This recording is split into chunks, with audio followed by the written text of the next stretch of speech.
કેમ છો વિદ્યાર્થી મિત્રો? સરસ્વતી એજ્યુકેશનમાં તમારું સ્વાગત છે। વિદ્યાર્થી મિત્રો, તમે અમારી ચેનલ પર નવા આવ્યા હોય તો અમારી ચેનલને સબસ્ક્રાઇબ કરો અને બેલ આઇકન દબાવી ઓલ નોટિફિકેશન પર ક્લિક કરો, જેથી કરીને અમારા બધા નવા વિડીયોની નોટિફિકેશન તમને સૌથી પહેલાં મળતી રહે। વિદ્યાર્થી મિત્રો, આજે આપણે સેકન્ડ વિડીયોમાં પ્રશ્ન નંબર 2 જે વિજ્ઞાનનું સોલ્યુશન છે ધોરણ 8નું, એનું સંપૂર્ણ સોલ્યુશન લઈને રજૂ થયો છું। વિદ્યાર્થી મિત્રો, સમય ન બગાડતા પ્રશ્નો બી લખેલા છે, જવાબ બી લખેલા છે।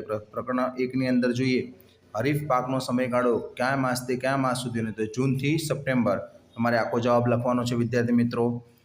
સેકન્ડ નંબરનો જવાબ છે, વાવતી વખતે બીજ જમીનમાં ઢંકાયેલું રહે તો પક્ષીઓ દ્વારા બીજને નુકસાન થતું નથી। જવાબ નંબર 3, સમારનો ઉપયોગ ખેતરની જમીનમાં ઢેફા મોટા હોય તો તેને તોડવા અને જમીનને સમતળ માટે વપરાવવામાં આવે છે।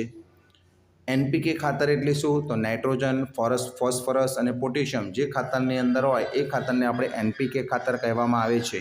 પ્રકરણ નંબર 2ના અંદર જોઈએ વિદ્યાર્થી મિત્રો, એન્ટીબાયોટિક્સનું ઉત્પાદન શામાંથી થાય છે? તો બેક્ટેરિયાની ફૂગમાંથી એન્ટીબાયોટિક્સનું ઉત્પાદન થાય છે। ક્ષયરોગ બીજા કયા નામે ઓળખાય છે?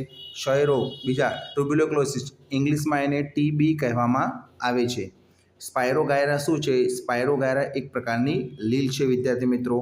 ફૂડ પોઈઝનિંગ કેવી રીતે થાય છે?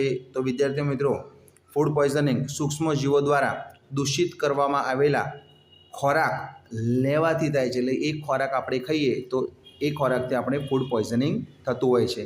પ્રકરણ નંબર 3 જોવા જઈએ વિદ્યાર્થી મિત્રો, પુનઃપ્રાપ્ય કુદરતી સંસાધનોના 2 નામ। પુનઃપ્રાપ્ય એટલે જે સંસાધનોમાંથી આપણને ફરીથી સંસાધન મળે, ફરીથી એનો ઉપયોગ કરી શકે એવા સંસાધનોને પુનઃપ્રાપ્ય કહેવામાં આવે છે। એક તો સૂર્યપ્રકાશ અને હવા। પ્રકરણ નંબર આગળ જોઈએ તો જંગલો અને વન્યજીવો કયા પ્રકારના કુદરતી સંસાધનો છે? તો પુનઃ અપ્રાપ્ય છે। કોલસો અને પેટ્રોલિયમ જેવા કુદરતી સંસાધનો શામાંથી બને છે? તો કોલસો અને પેટ્રોલિયમ જેવા કુદરતી સંસાધનો સજીવોના મૃતદેહોના અવશેષોમાંથી બનેલા હોય છે। કોલસાનું કયું ઉત્પાદન ધાતુ નિષ્કરણમાં વપરાય છે? તો કોલસાનું કોક ધાતુ, કોકનું ઉત્પાદન એ ધાતુના નિષ્કરણ માટે વાપરવામાં આવે છે। કોલગેસનો ઉપયોગ શું થાય છે વિદ્યાર્થી મિત્રો? તો કોલગેસ એ કારખાનાઓમાં બળતણ તરીકે વાપરવામાં આવતો હોય છે। હવે આગળ જોઈએ વિદ્યાર્થી મિત્રો, સીએનજીમાં મુખ્ય ઘટક કયો છે? તો સીએનજીમાં મુખ્ય ઘટક મિથેન છે। એલપીજીનું પૂરું નામ? તો લિક્વિફાઈડ પેટ્રોલિયમ ગેસ છે। પ્રકરણ 4 જોવા જઈએ વિદ્યાર્થી મિત્રો આપણે, તો પદાર્થના દહન માટે કયો વાયુ જરૂરી છે? તો પદાર્થના દહન માટે ઓક્સિજન વાયુ એ ખૂબ જરૂરી છે। બળતણનું કેલેરી મૂલ્ય દર્શાવવા માટેનો એકમ જણાવો? તો એનું કેલેરી મૂલ્ય દર્શાવવા માટેનો એકમ છે એ કેજી છે। બાયોગેસનું કેલેરી મૂલ્ય કેટલું છે? તો બાયોગેસનું કેલેરી મૂલ્ય 35,000 થી 40,000 કેજી છે। મીણબત્તીની જ્યોતમાં મધ્ય વિસ્તારમાં રંગ કેવો હોય છે? તો મધ્ય વિસ્તારનો રંગ જોવા જઈએ તો વિદ્યાર્થી મિત્રો પીળો હોય છે। પેટ્રોલ જેવા જ્વલનશીલ પદાર્થની લાગેલી આગ બુઝાવવા માટે તમે શેનો ઉપયોગ કરો છો?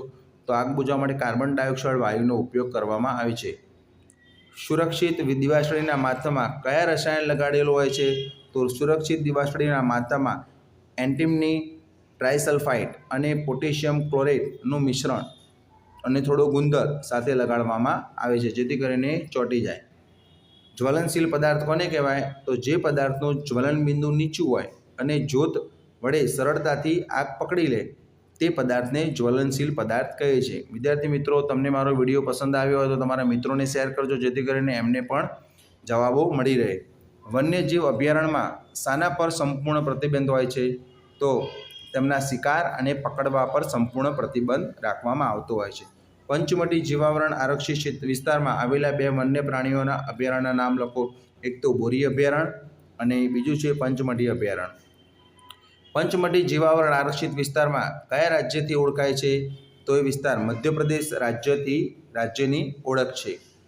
નાશપ્રાય જાતિ કોને કહેવાય છે? તો જે જાતિના સજીવોની સંખ્યા નિર્ધારિત સીમાથી ઓછી હોય તે જાતિને આપણે નાશપ્રાય જાતિ કહેવામાં આવે છે। કુદરતી વન નાબૂદીના કારણો શું છે? તો જંગલમાં દાવાનળ એટલે કે કુદરતી રીતે લાગેલી આગ, પછી ભયંકર દુષ્કાળ, એ બધી કુદરતી વન નાબૂદીના કારણો છે। જીવાવરણ આરક્ષિત વિસ્તાર એટલે શું? તો તો જીવાવરણ આરક્ષિત વિસ્તાર એટલે વન્યજીવો એટલે કે વનસ્પતિઓ, પ્રાણીઓ, સૂક્ષ્મજીવો અને તે વિસ્તારના આદિવાસીઓના પારંપરિક જીવન નિર્વાહ માટે જે વિશાળ સુરક્ષિત વિસ્તાર છે એને આપણે જીવાવરણ આરક્ષિત વિસ્તાર કહેવામાં આવે છે। આગળ જોઈએ વિદ્યાર્થી મિત્રો, રેડ ડેટા બુક એટલે શું? તો જે બુકમાં નાશપ્રાય જાતિની નોંધ રાખવામાં આવે છે એ રાખતું પુસ્તક એને આપણે રેડ ડેટા બુક કહીએ છીએ। પ્રકરણ નંબર 6 અને છેલ્લું પ્રકરણ વિદ્યાર્થી મિત્રો, યુગ્મનજનું નિર્માણ કેવી રીતે થાય છે? યુગ્મનજનું નિર્માણ નરજન્યુ અને માદાજન્યુના જોડાણથી થાય છે। દેડકામાં ઈંડાઓ એક સાથે શાનાથી જોડાયેલા હોય છે? તો દેડકાના ઈંડાઓ એક સાથે જેલીપડથી જોડાયેલા હોય છે। હવે આગળ જોવા જઈએ તો મરઘીના ફલિત ઈંડામાંથી બચ્ચું બનવા માટે કેટલો સમય લાગે છે? તો વિદ્યાર્થી મિત્રો, બચ્ચું બનવા માટે 3 અઠવાડિયાનો સમય લાગે છે। અંડવાહિનીનું બીજું નામ જણાવો? તો અંડવાહિનીનું બીજું નામ છે ફિલોપિયન નલિકા। પ્રશ્ન 5, કયા પ્રાણીનો અંડકોષ સૌથી મોટો હોય છે? તો મરઘી અને શાહમૃગ પ્રાણીઓના અંડકોષ સૌથી મોટા હોય છે। દ્વિભાજનની પ્રજનન કયા બે સજીવોના દ્વિભાજનથી પ્રજનન કરતા બે સજીવોના નામ લખવાના છે? એક તો અમીબા અને પેરામિઝિયમ। અને છેલ્લું છે કલિકા સર્જનથી પ્રજનન કરતા બે સજીવોના નામ, એક તો હાઇડ્રા નામની વનસ્પતિ અને બીજું છે ઈસ્ટ। ઓકે, તો વિદ્યાર્થી મિત્રો આ તો પ્રશ્ન 2 જે એક વાક્યમાં ઉત્તર છે। વિદ્યાર્થી મિત્રો, તમને જો મારો વિડીયો પસંદ આવ્યો હોય તો તમારા મિત્રોને શેર કરજો, જેથી કરીને એ પણ આ ક્વેશ્ચન આન્સર લખી શકે। ઓકે વિદ્યાર્થી મિત્રો, આજે આટલી સુધી જ। Thanks for watching video. તમે અમારી ચેનલ પર નવા આવ્યા હો તો અમારી ચેનલને સબસ્ક્રાઈબ કરો અને બેલ આઇકન દબાવી ઓલ નોટિફિકેશન પર ક્લિક કરો, જેથી કરીને અમારા બધા નવા વિડીયોની નોટિફિકેશન તમને સૌથી પહેલાં મળતી રહે।